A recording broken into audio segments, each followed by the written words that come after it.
Assalamualaikum warahmatullahi wabarakatuh. Salam sejahtera untuk kita semua. Apa kabarnya rekan-rekan mahasiswa mahasiswi Universitas Jan Nusantara? Kita berjumpa kembali di mata kuliah manajemen operasional di pertemuan keempat. Tidak terasa kita sudah memasuki pertemuan yang keempat. Mudah-mudahan Allah Subhanahu wa taala Tuhan yang Maha Esa memberikan kita keberkahan kesehatan sehingga kita bisa menyelesaikan mata kuliah ini dengan sukses dan lancar.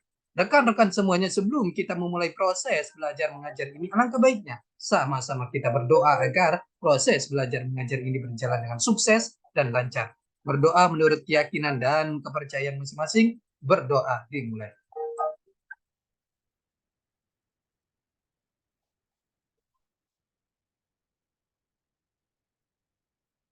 Selesai. Rekan-rekan semuanya, sebelum kita memulai proses belajar mengajar ini, alangkah baik. Sebelum kita memulai proses belajar mengajar ini, saya share dulu materinya.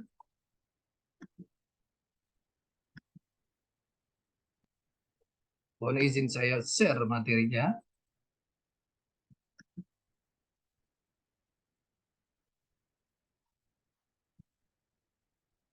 Di pertemuan yang keempat ini kita akan membahas materi mengenai peramalan produksi. Peramalan produksi. Apakah peramalan itu? Peramalan seni dan ilmu untuk memperkirakan kejadian di masa depan. Hal ini dapat dilakukan dengan melibatkan pengambilan data masa lalu dan menempatkannya ke masa yang akan datang dengan suatu bentuk model matematis. Meramal horizon waktu kita lihat.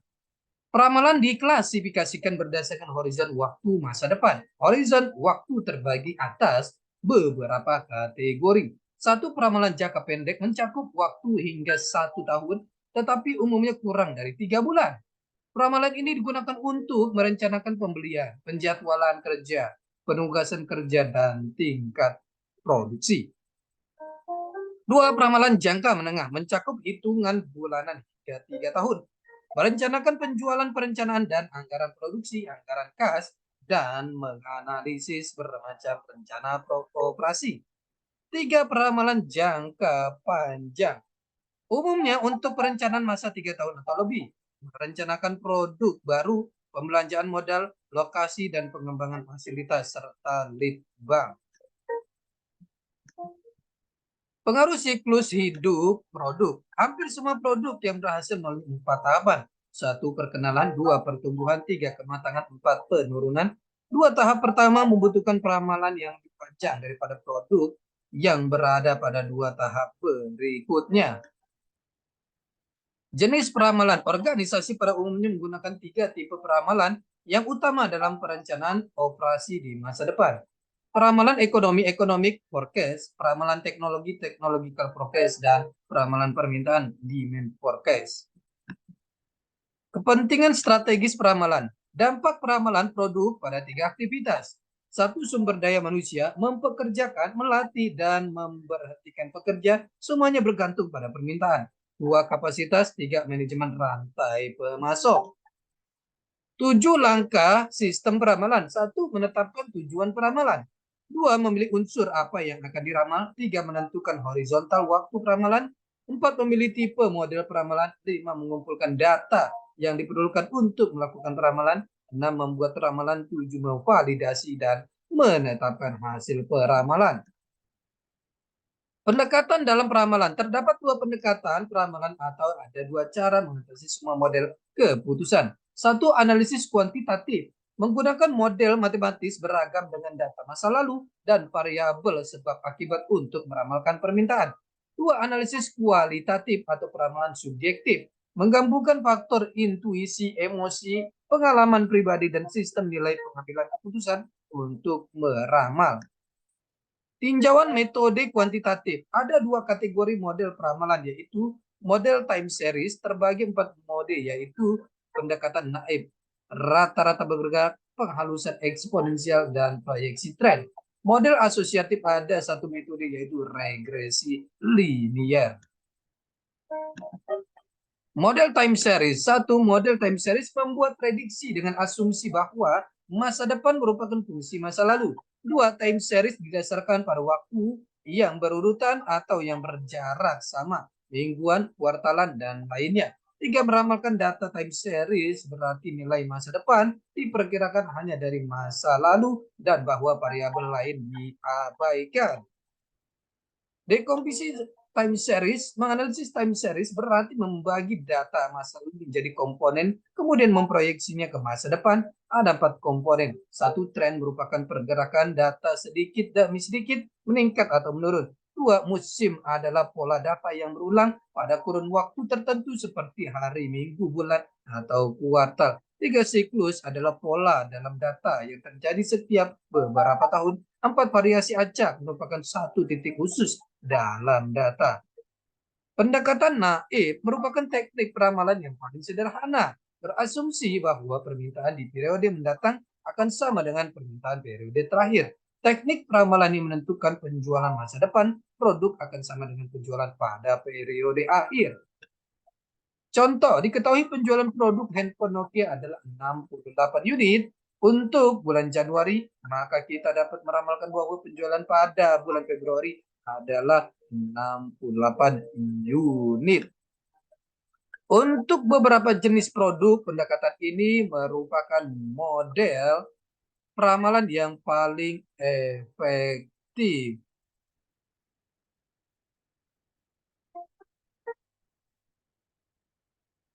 Dan efisien dari segi biaya.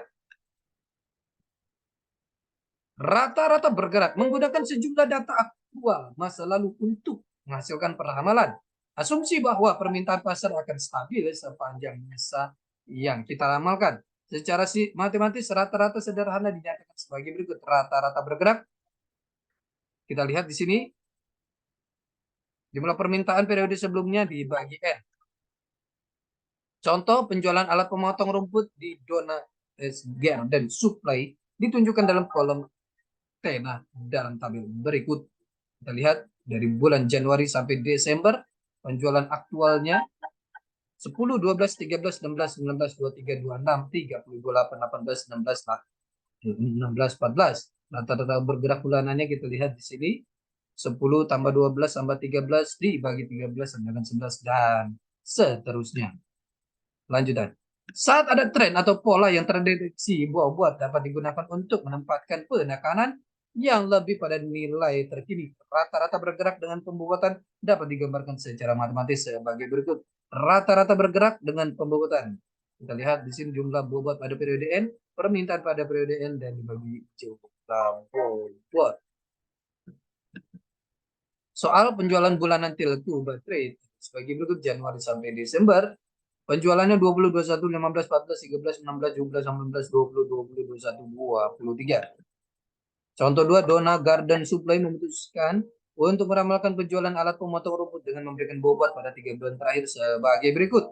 Bobot yang diberikan, periodenya, bobot yang diberikan 3 bulan lalu, 2 bulan lalu, 1, 3 bulan lalu, 6 jumlah total bobot. Rata-rata bergerak. Sini kita lihat ada 3 masalah. Satu, bertambah jumlah N. Jumlah periode yang dirata-rata memang meredam fluktuasi dengan lebih baik. Tetapi membuat metode ini kurang sensitif terhadap perubahan nyata pada data. 2, rata-rata bergerak tidak dapat menggambarkan tren dengan baik. 3, rata-rata bergerak membutuhkan data masa lalu yang ekstensif. Penghalusan eksponensial. Satu, merupakan metode peramalan rata-rata bergerak dengan pembobotan yang canggih, namun masih mudah digunakan. 2, metode ini menggunakan sangat sedikit pencatatan data masa lalu. 3, rumus dasar. Peramalan baru sama dengan peramalan periode lalu ditambah A, permintaan aktual periode lalu dikurang peramalan periode lalu.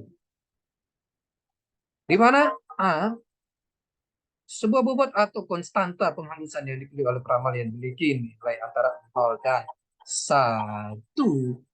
Persamaan di atas dapat juga ditulis secara matematis. Contoh, pada bulan Januari sebuah dealer mobil memprediksi permintaan Avanza di bulan Februari sebanyak 142 mobil. Permintaan aktual bulan Februari adalah 153 mobil. Dengan menggunakan konstanta penghalus yang dipilih oleh pihak manajemen sama dengan 0,20, kita dapat meramalkan permintaan di bulan Maret dengan menggunakan model penghalusan eksponensial. Maka kita mendapatkan peramalan baru untuk permintaan bulan Maret sama dengan 142 plus 0,2 dikali 153 dikurang 142 sama dengan 142 ditambah 2,2 sama dengan 144 pembulatan. Konstanta penghalus A untuk penerimaan bisnis biasanya berkisar dari 0,05 hingga 0,5. Nilai A yang tinggi dipilih saat rata-rata cenderung berubah. Yang rendah digunakan saat rata-rata cukup stabil. Gambaran penentuan bobot dengan konstanta penghalus, bobot dibebankan kepada konstanta penghalus periode yang terakhir, periode sebelum terakhir, 1 kurang A, periode kedua sebelum terakhir periode. Kita lihat totalnya. Menghitung kesalahan peramalan. Kesalahan peramalan deviasi adalah kesalahan peramalan sama dengan permintaan aktual dikurang nilai peramalan. Artis dikurang FT. Ada tiga perhitungan peramalan. 1 MAD, mean absolute deviation. 2 MSE, mean square error. 3 MAPE, mean absolute percent error. MAD sedangkan jumlah aktual dikurang peramalan dibagi N. Contoh, selama 8 tahun terakhir pelabuhan Baltimore membongkar muat sejumlah besar biji-bijian dari kapal. Manajer operasi pelabuhan ingin menguji penghalusan eksponensial untuk melihat seberapa baik teknik ini bekerja dengan memprediksi tonase biji-bijian yang dibongkar muat. Ia menebak bahwa peramalan bongkar muat biji-bijian pada kuartal pertama 175 ton. Buah nilai A diuji A 0,1 dan A 0,5. Tabelnya kita lihat di sini, kuartal tonase bongkar muat aktual, ramalan yang dibulatkan dengan 0,1, ramalan dengan 0,5. Rekan-rekan semuanya, ini adalah pertemuan kita yang keempat. Kita akan berjumpa di pertemuan selanjutnya. Tetap semangat belajar untuk mencapai kesuksesan. Salam sehat selalu. Assalamualaikum warahmatullahi wabarakatuh.